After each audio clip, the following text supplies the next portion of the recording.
Congress, ISF, CPM, মিম কেউ আমার কাছে অচ্ছুত নয়, দরজা খোলা রাখলেন হুমায়ুন কবির।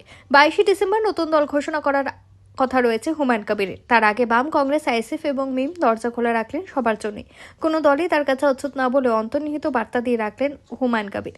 কয়েক মাস পরে বিধানসভা ভোট, তার আগে নতুন দল তৈরির ঘোষণা করেছেন তৃণমূলের সাসপেন্ডেড সংখ্যালঘু বিধায়ক হুমায়ুন কবির। এবার নতুন জল্পনা উস্কে আইএসএফ, সিপিএম, কংগ্রেস এবং আসাউদ্দিন ওয়েসির মিমের উদ্দেশ্যে খোলাখুলি বার্তা দিলেন তিনি। হুমায়ুন কবির বলেন, আমার উদ্দেশ্য হচ্ছে তৃণমূলকে ক্ষমতাচ্যুত করা আর ভারতীয় জনতা পার্টিকে ক্ষমতায় আসতে না দেওয়া বাংলায়। আমার কৃতিত্বে যারা বিশ্বাসী তারা কংগ্রেস, আইএসএফ, সিপিএম, মিম কেউ আমার কাছে অচ্ছুত নয়। 2011 থেকে এ রাজ্যের সংখ্যালঘু ভোট ব্যাংকে কার্যত একচেটি আধিপত্য তৃণমূলের, কিন্তু 2021 সালে 67% সংখ্যালঘু অধ্যুষিত ভাঙড়ে তৃণমূলকে হারিয়ে জয়ী হন আইএসএফ এর নওশাদ সিদ্দিকী। 2023 সালে 68% সংখ্যালঘু অধ্যুষিত সাগরদিঘি বিধানসভা কেন্দ্রের উপনির্বাচনে তৃণমূলকে হারিয়ে দেয় বাম সমর্থিত কংগ্রেস প্রার্থী। এই আবহে হুমায়ুন কবির নতুন দল তৈরির ঘোষণা করার পর থেকে বারবার প্রশ্ন উঠছে, এমনটা হলে কি তৃণমূলের সংখ্যালঘু ভোট ব্যাংক ভাগ হয়ে যেতে পারে? তাৎপর্যপূর্ণ বিষয় হলো, হুমায়ুনের প্রস্তাবের প্রেক্ষিতে আলোচনার পথ খোলা রেখেছেন আইএসএফ বিধায়ক নওশাদ সিদ্দিকী এবং সিপিএম এর রাজ্য সম্পাদক মোহাম্মদ সেলিম।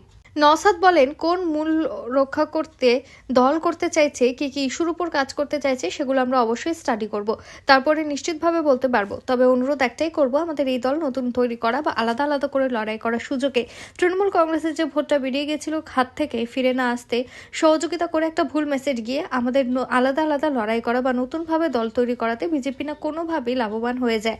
মোহাম্মদ সেলিম বলেছেন, আমরা বাংলা বাঁচানোর জন্য মানুষের কাছে আবেদন করছি। নতুন দলের সঙ্গী হিসেবে কংগ্রেসে আপত্তি নেই, এমনটা আগেও জানিয়েছেন হুমায়ুন কবির।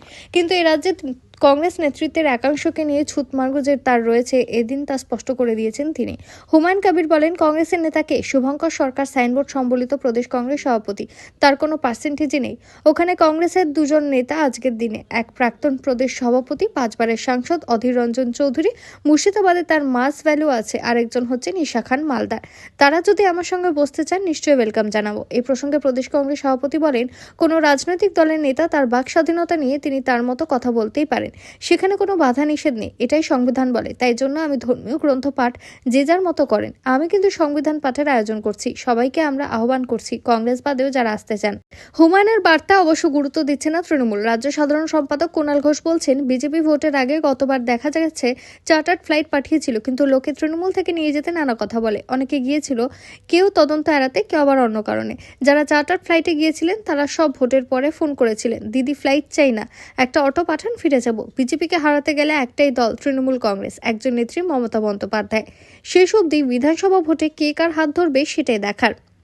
ভিডিওটি ভালো লাগলে লাইক করুন এবং আমাদের ইউটিউব চ্যানেলটি সাবস্ক্রাইব করে আমাদের সঙ্গে থাকুন পরবর্তী আপডেটের জন্য। ধন্যবাদ।